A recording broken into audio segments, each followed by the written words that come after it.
Untuk kisah kali ini masih ada sebuah cerita dari tulisannya @lakonstory. Dan untuk kisah yang akan saya bawakan kali ini, yaitu sebuah kisah yang berjudul Lelayu atau Berita Kematian.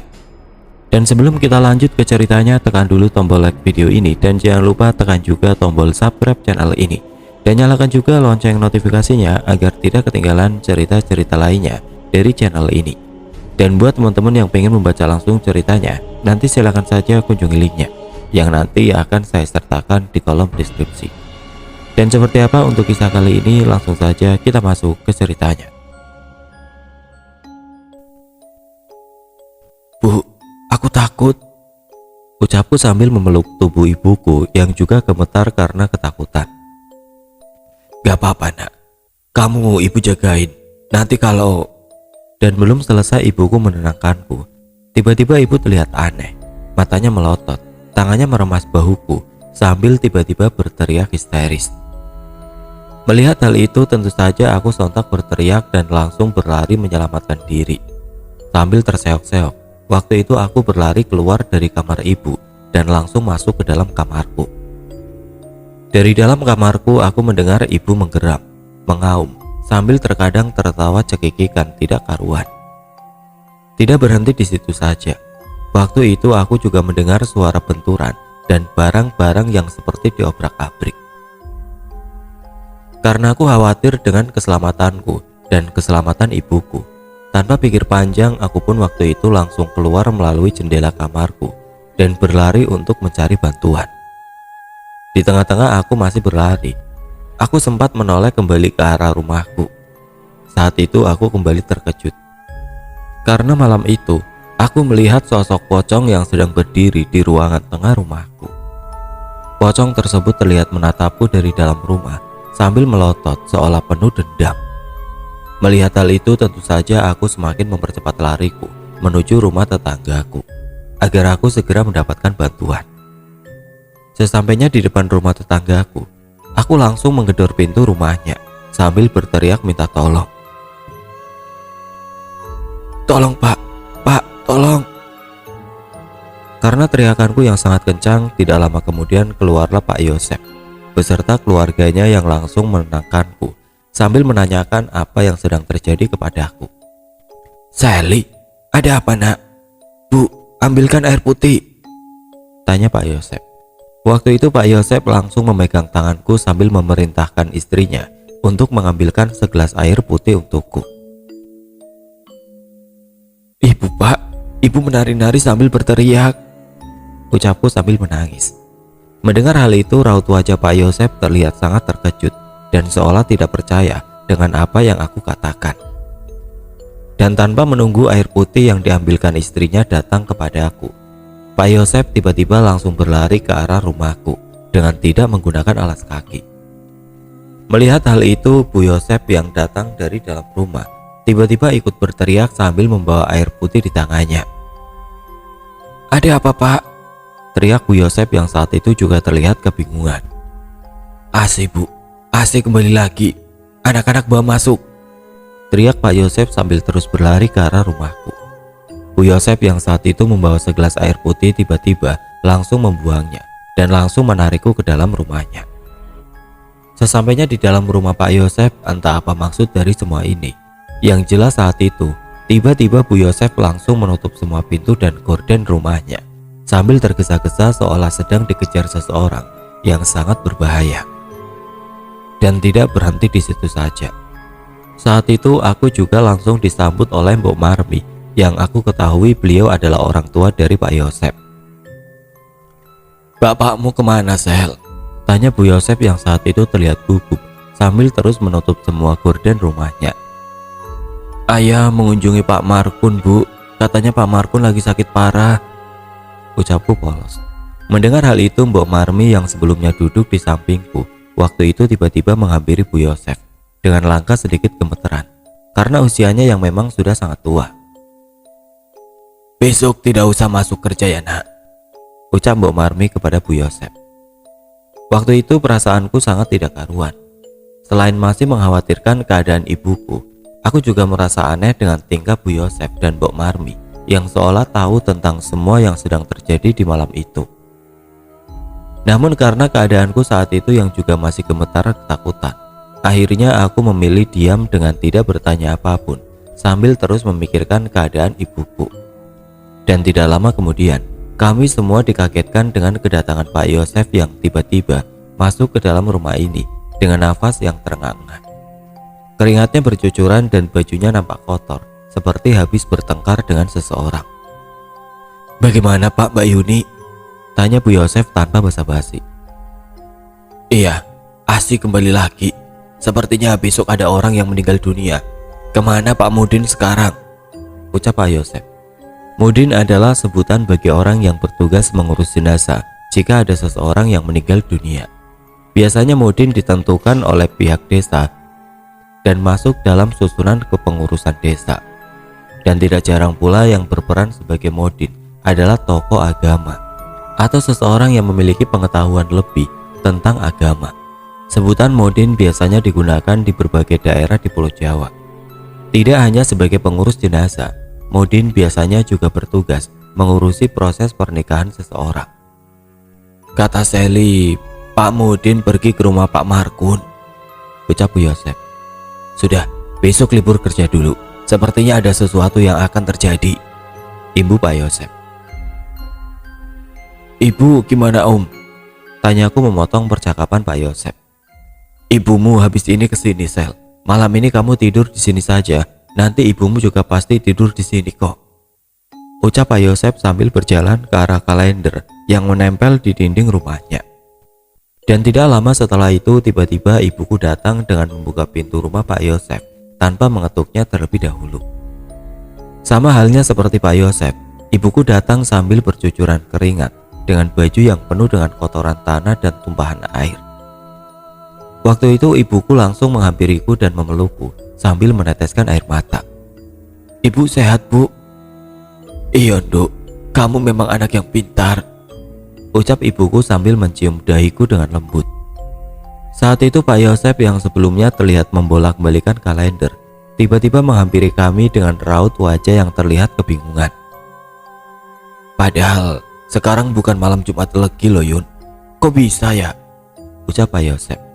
"Iya, tapi sekarang bulan Suro Mas," sahut ibuku lirik. Dan tidak lama setelah itu tiba-tiba kami kembali mendengar suara yang tadi kami dengar. Tek, tek, tek, tek, tek. Suara tersebut terdengar lirih. Mendengar hal itu Mbok Marmi yang sejak tadi hanya duduk diam tiba-tiba menghampiriku dan ibuku. "Kesini nak, jempol kakimu biar saya ikat," ucap Mbok Marmi sambil menjulurkan tangannya yang terlihat membawa seutas tali yang terbuat dari sobekan kain jarik yang dikenakannya waktu itu. Awalnya aku kira perintah itu ditunjukkan kepadaku, akan tetapi dugaanku keliru. Ketika aku tahu, ternyata perintah itu bukan ditunjukkan kepadaku, melainkan kepada ibuku. Itu terlihat dari kaki ibuku lah yang saat itu tiba-tiba dijulurkan ke arah tubuh Mbok Marmi. Bahkan waktu itu aku juga sempat melihat ibuku nampak mulai gelisah tidak karuan, bersamaan dengan terdengarnya suara aneh tersebut yang seolah semakin mendekati kami. Dan setelah jempol kaki ibuku selesai diikat oleh Mbok Marmi, ibu kembali memelukku dengan erat sambil memberi tanda bahwa semuanya akan baik-baik saja. Namun nyatanya tidak seperti itu. Suara tersebut malah terdengar semakin menjadi-jadi. Bahkan waktu itu kami tiba-tiba mendengar suara lompatan yang kami duga kuat itu adalah suara lompatan pocong. Suara tersebut terdengar jelas di sela-sela suara aneh yang tidak berhenti berbunyi. Blak, blak, blak, blak. Tik, tik, tik, tik, tik, tik. Masih teringat jelas di kepalaku saat itu semua orang yang berada di dalam rumah Pak Yosef terlihat sangat tegang. Tidak hanya ibuku saja, Bu Yosef pun juga terlihat mulai meneteskan air mata karena keadaan malam itu yang memang benar-benar sangat menakutkan. Dan belum selesai kami mendengar suara-suara tersebut, tiba-tiba saat itu kami kembali mendengar suara berisik seperti suara barang yang saling berbenturan. Mendengar hal itu Mbok Marmi yang sebelumnya terlihat paling tenang di antara kami tiba-tiba ikut terkejut, seolah tidak percaya dengan apa yang dia dengar. "Ya Allah, memang benar-benar asik," ucap Mbok Marmi lirih. Terus bagaimana, Mbok? Tanya ibuku. Sudah, tidak apa-apa. Sebentar lagi selesai. Jangan takut, yang tenang, ucap Mbok Marmi kepada kami. Iya Bu, tapi saya mikir Yuni sama Sally, sahut Pak Yosep. Keranda mayatnya sudah bergerak. Setelah ini sepertinya sudah selesai. Yuni dan Sally biar tidur di sini saja. Ibu Mbok Marmi sambil berjalan masuk ke dalam kamarnya. Mendengar hal itu, aku yang sebelumnya kebingungan dengan semua maksud percakapan ibuku. Saat itu perasaanku berubah menjadi ketakutan saat aku mendengar kata-kata keranda mayat yang diucapkan oleh Mbok Marmi. Malam itu suasana terasa sangat mencekam. Selain ini adalah pengalaman pertamaku melihat ibuku kesurupan. Saat itu aku masih teringat wajah pocong yang aku lihat saat aku berlari ke arah rumah Pak Yosep ini. Namun karena kurasa keadaan saat itu masih tidak memungkinkan untuk bercerita, akhirnya aku hanya memilih untuk diam dan tidak mengatakan kepada siapapun. Jangan takut ya nak, kamu sepertinya sudah saatnya untuk mengerti semuanya. Besok ibu akan menceritakan semuanya kepadamu. Ini memang jalan hidup kita, mau gak mau kita harus mau, ucap ibuku tiba-tiba. Karena aku masih diselimuti rasa ketakutan, saat itu aku hanya mengangguk sambil terus memandangi wajah ibuku. Dan tidak beberapa lama kemudian, tiba-tiba Pak Yosep berteriak ke arah luar rumah seperti sedang memanggil seseorang. Pak Mudin, ini istri dan anakmu di sini semua, teriak Pak Yosep yang sepertinya memanggil seseorang yang kuduga itu adalah ayahku. Dan sesuai dugaanku, saat itu memang ayahku lah yang datang sambil terlihat terkejut dengan keberadaan kami semua di rumah Pak Yosep. Loh, ngapain di sini? Ucap ayahku. Asih Pak, sahut Pak Yosep. Mendengar nama itu, ayahku terlihat sangat terkejut dan seolah tidak percaya dengan apa yang dikatakan oleh Pak Yosep. Yang benar. Iya Pak, Sally kesini bangunin aku. Katanya Mbak Yuni kesurupan. Aku langsung berlari ke rumahmu, ternyata benar. Saat itu Mbak Yuni sudah tidak sadarkan diri. Setelah tak suapin daun sirih, Mbak Yuni langsung pingsan, terang Pak Yosep. Ya Allah, terima kasih ya Sep. Maaf sudah merepotkan, jawab ayahku. Malam itu di tengah-tengah ayah masih ngobrol dengan Pak Yosep, tiba-tiba Mbok Marmi keluar dari kamarnya sambil terlihat mengunyah daun sirih. Markun gimana San? Tanya Mbok Marmi. Sakit parah Mbok, badannya sudah menguning, tapi kalau ngomong masih jelas. Aku tadi cuma menjenguknya sebentar, soalnya perasaanku tidak enak, terang ayahku. Besok mungkin sudah meninggal San. Tadi keranda mayatnya sudah bergerak, imbung Mbok Marmi. Iya Pak, semua tadi juga dengar, sahut Pak Yosep. Mas, asik gimana? Ucap ibuku memotong perbincangan dan bertanya kepada ayah. Bagaimana Mbok? Saya mikir Sally, ucap ayahku yang tidak menjawab pertanyaan ibuku, namun malah balik bertanya kepada Mbok Marmi. Mau bagaimana lagi nak? Ini sudah jalannya, pasrahkan saja kepada yang Maha Kuasa. Nanti malam sholatlah, biar dapat petunjuk, terang Mbok Marmi. Dan akhirnya saat itu pun kami semua tidur di rumah Pak Yosep bersama dengan seluruh keluarga Pak Yosep. Yang membuat aku semakin kebingungan adalah kami semua malam itu tidur di lantai ruang tengah rumah Pak Yosep. Hal itu tentu saja membuat aku semakin tidak mengerti dengan semua ini. Karena selain memang ada kamar tidur yang kosong, Mbok Marmi yang sudah sangat tua pun juga ikut tidur di lantai bersama kami. Dan singkat cerita, tanpa memikirkan hal itu, aku pun langsung memejamkan mata sambil memeluk ibuku. Namun beberapa saat ketika kami sedang beristirahat, lagi-lagi suara itu terdengar lagi. Tek, tek, tek, tek, tek, tek, tek, tek. Mendengar hal itu saja, aku langsung membuka mataku dan meremas erat tangan ibuku. Dan ketika aku membuka mata, lagi-lagi aku kembali terkejut. Karena saat itu semua orang yang ada di rumah ini ternyata sudah bangun, namun tidak ada yang beranjak dari tidurnya. Pak Yosep, Bu Yosep, Mbok Marmi, begitu juga dengan ayahku dan ibuku. Mereka semua dalam keadaan membuka mata, namun tetap dalam posisi tidur dan tidak bergerak, seolah memberi tanda bahwa sedang ada sesuatu yang membahayakan sedang melintas. Itu semua terlihat dari kedipan mata ayahku yang seakan memberi tanda agar aku tetap tenang. Melihat hal itu tentu saja aku langsung menoleh ke arah ibuku. Namun waktu itu aku tidak bisa lagi menggerakkan tubuhku dengan leluasa karena aku sudah dipeluk erat agar aku tidak terlalu banyak bergerak. Dan benar, tidak lama setelah itu, kami memang mendengar suara langkah kaki orang mondar-mandir seakan sedang mengintai seluruh orang yang ada di rumah ini. Namun kali ini suara tersebut terdengar berada di dalam rumah ini. Plak, plak, plak, plak, plak, plak. Suara langkah kaki yang terdengar seperti tepat di samping kami.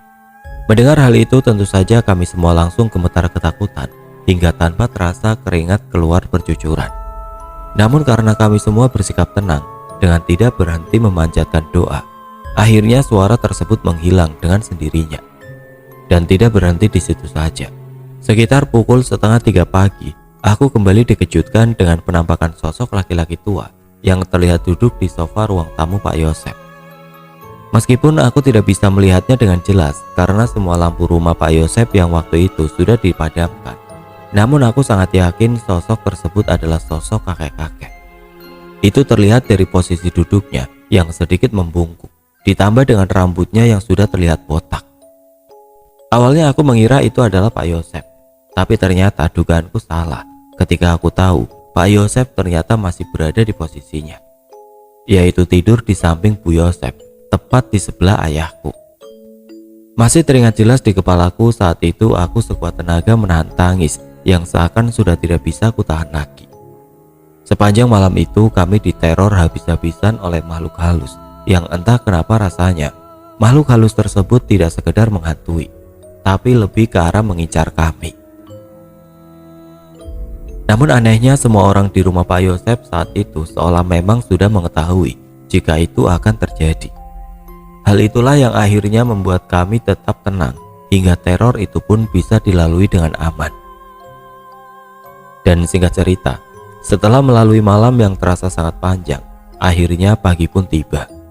Waktu itu kami pun berpamitan dengan keluarga Pak Yosep dan berterima kasih karena telah menyediakan tempat untuk kami beristirahat.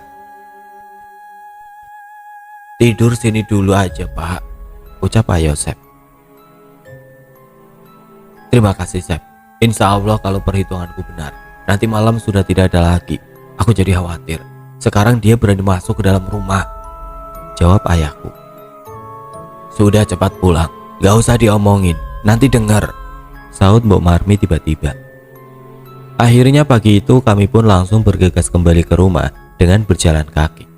Waktu itu ketika aku hendak berjalan kembali ke rumahku, dari arah luar rumah Pak Yosep, aku kembali melihat sosok kakek-kakek yang sedang duduk di dalam rumah Pak Yosep sambil menundukkan kepala.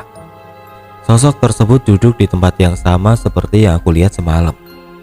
Loh, itu kan kakek-kakek yang kulihat semalam. Waduh, sepertinya sosok tersebut duduk di situ semalaman deh, pikirku dalam hati. Melihat hal itu tentu saja aku langsung menarik baju ibuku untuk memberi tanda bahwa aku sedang melihat sesuatu. Namun waktu itu ibuku hanya tersenyum dan langsung mengajakku balik. "Sudah, ayo pulang. Tidak usah melihat apa yang tidak perlu dilihat," ucap ibu. Waktu itu aku juga sempat melihat Mbok Marmi yang tersenyum ke arahku, seolah mendengar percakapanku dengan ibuku. Ketika aku berjalan kembali dan belum jauh dari rumah Pak Yosep, aku juga mendengar sedikit percakapan dari keluarga Pak Yosep, yang waktu itu membuatku semakin tidak mengerti apa yang sebenarnya sedang terjadi di sini.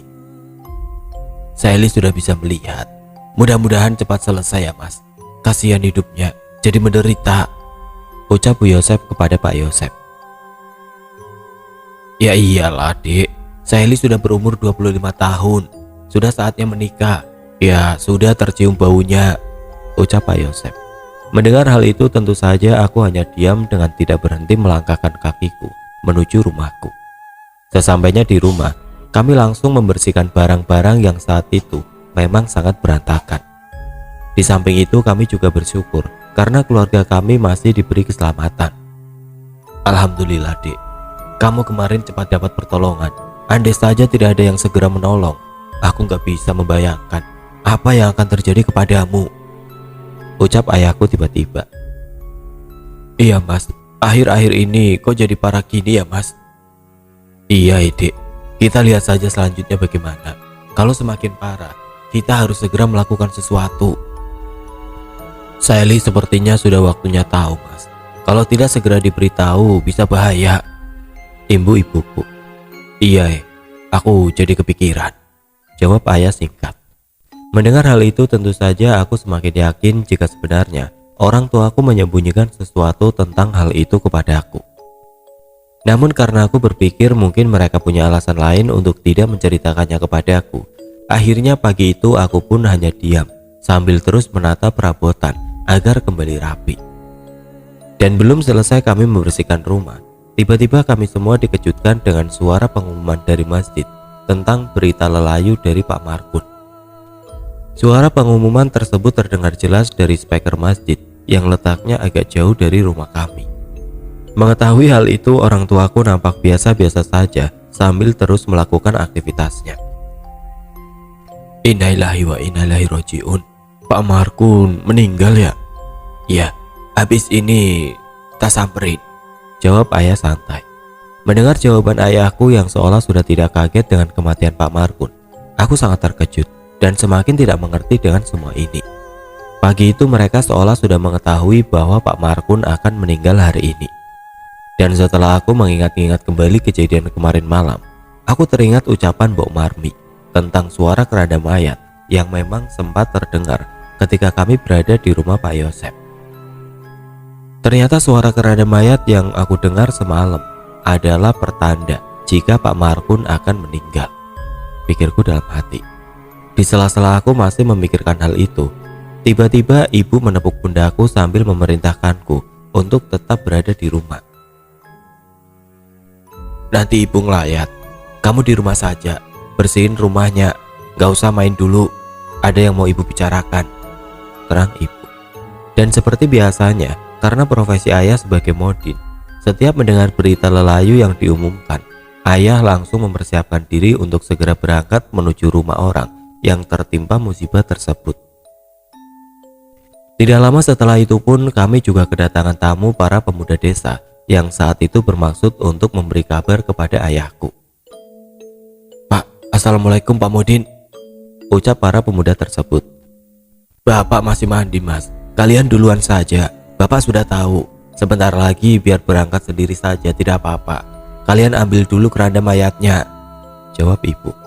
Saat itu pun akhirnya para pemuda desa langsung pergi meninggalkan rumah kami.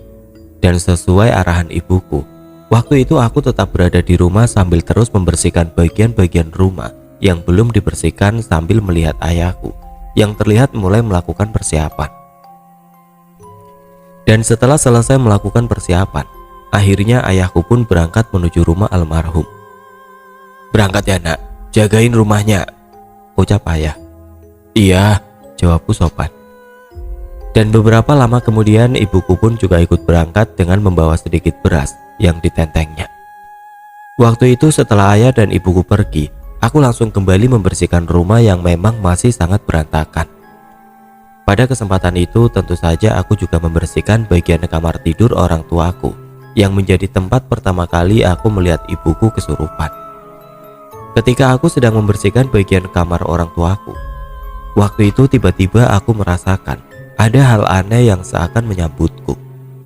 Suasana mendadak berubah menjadi dingin, disertai dengan terciumnya aroma bunga melati yang entah dari mana asalnya. Loh, kok bau bunga melati? Perasaan semua orang di sini gak ada yang pernah menanam bunga ini deh. Dengan bulu kuduk yang seketika merinding, aku pun terus melangkahkan kakiku masuk ke dalam kamar sambil membawa sapu.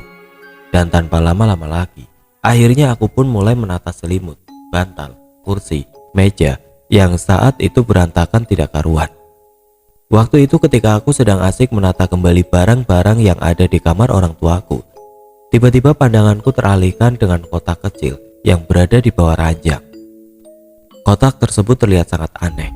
Selain seperti disembunyikan, bentuk kotak juga sangat mencurigakan karena dibalut dengan kain yang berwarna putih. Karena penasaran, tanpa pikir panjang, aku pun waktu itu langsung membuka kotak tersebut dan melihat isinya. Ketika aku melihat isi kotak tersebut, Aku sangat terkejut karena waktu itu aku melihat banyak sekali benda-benda aneh yang disimpan di sini. Mulai dari boneka rajut, cermin, emas, benda perak, jarum, gunting emas, tombak kecil, keris-keris kecil, cincin akik, potongan-potongan kain, parfum, tulisan-tulisan aneh, dan masih banyak lagi. Melihat hal itu tentu saja aku sangat terkejut luar biasa karena aku berpikir semua ini pasti barang-barang simpanan ayahku. Astagfirullah, apa aja ini? Buat apa ini semua? Kok banyak sekali? Ucapku dalam hati. Ketika aku sedang membolak-balik satu persatu benda-benda aneh tersebut, tiba-tiba tubuhku kembali terasa dingin seketika. Rasa dingin itu sangat terasa berjalan dari ubun-ubun sampai ke kaki. Bulu kuduk merinding dan seluruh badan tiba-tiba gemetar kesemutan. Merasakan hal itu tentu saja aku langsung merasa tidak nyaman dan langsung menutup kembali kotak tersebut dan mengembalikan ke tempat asalnya. Dan belum selesai aku menata kembali kotak tersebut, tiba-tiba aku dikejutkan dengan bayangan perempuan yang seolah sedang melihat kegiatanku dari arah luar jendela kaca kamar ini. Meskipun waktu itu jendela kaca kamar orang tuaku sudah ditutup dengan korden, aku masih bisa melihat jika ada orang yang sedang mengawasiku.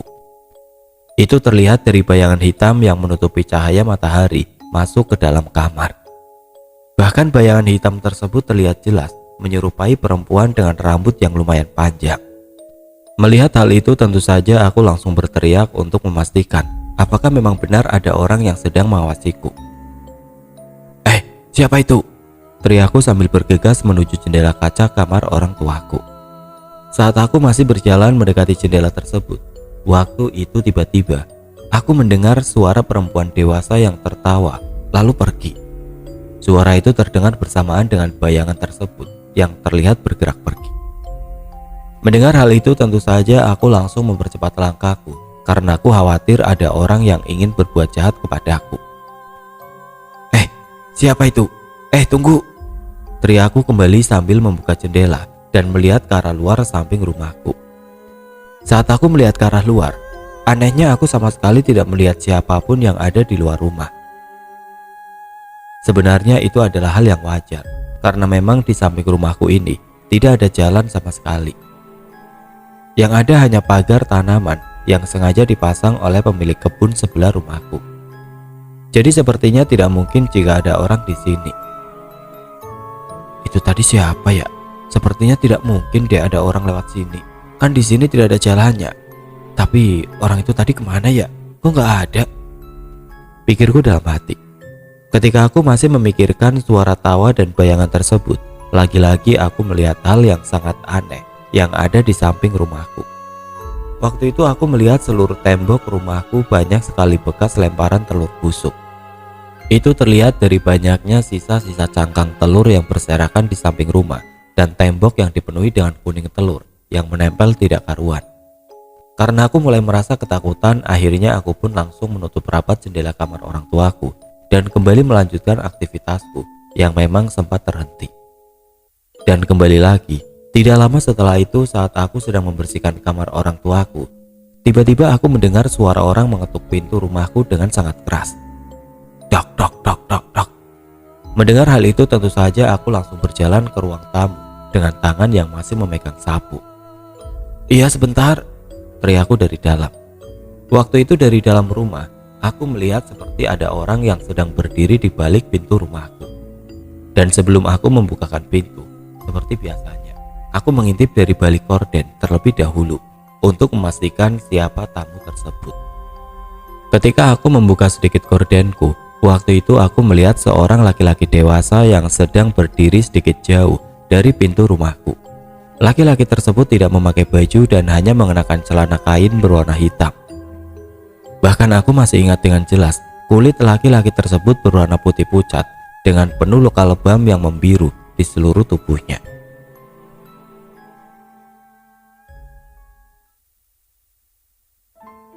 Oke teman-teman, sampai di sini dulu ceritanya. Nantikan kelanjutan kisah ini di video berikutnya. Agar tidak ketinggalan, klik tombol subscribe channel ini dan nyalakan lonceng notifikasinya. Wassalamualaikum warahmatullahi wabarakatuh.